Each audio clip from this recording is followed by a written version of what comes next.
तो चलिए बात करते हैं नेशनल एजुकेशन पॉलिसी 2020 की, भारत की शिक्षा व्यवस्था के लिए एक बड़ा कदम। सवाल ये है कि 34 साल पुरानी पॉलिसी को बदलना क्यों जरूरी था। सीधी सी बात है, दुनिया बहुत आगे निकल चुकी है। पुरानी 1986 की जो पॉलिसी थी ना, वो रटने पर जोर देती थी, प्रैक्टिकल स्किल्स पर नहीं। तो अब सारा जोर सिर्फ किताबी ज्ञान पर नहीं, बल्कि बच्चों की असल काबिलियत निखारने पर है। और NEP 2020 की नींव इसी एक विचार पर टिकी है, समग्र विकास, मतलब हर पहलू पर ध्यान देना।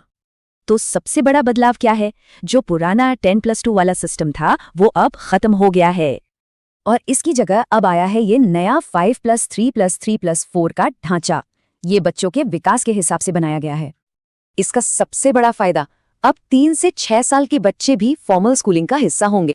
पॉलिसी का एक बहुत बड़ा मिशन है प्राइमरी स्कूल में सभी बच्चों को लिखना, पढ़ना और गिनती सिखाना।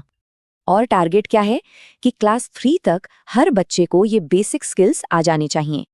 और इस पूरे बदलाव को असल में कौन लागू करेगा? जाहिर है, हमारे टीचर्स।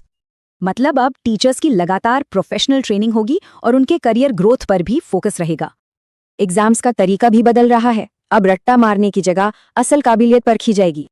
तो साल के आखिर में एक बड़े एग्जाम का टेंशन खत्म, अब साल भर लगातार असेसमेंट होगा।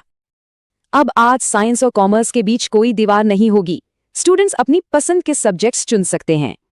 यही नहीं, मिडिल स्कूल से ही वोकेशनल ट्रेनिंग और इंटर्नशिप पर भी जोर दिया जाएगा। तो कुल मिलाकर देखें तो क्या बदला? ज्यादा फ्लेक्सिबिलिटी, मजबूत बुनियाद और टीचर्स का बेहतर विकास। तो इस नई पॉलिसी का भारत के भविष्य के लिए क्या मतलब है? इसका मकसद है 21वीं सदी के लिए तैयार युवा बनाना।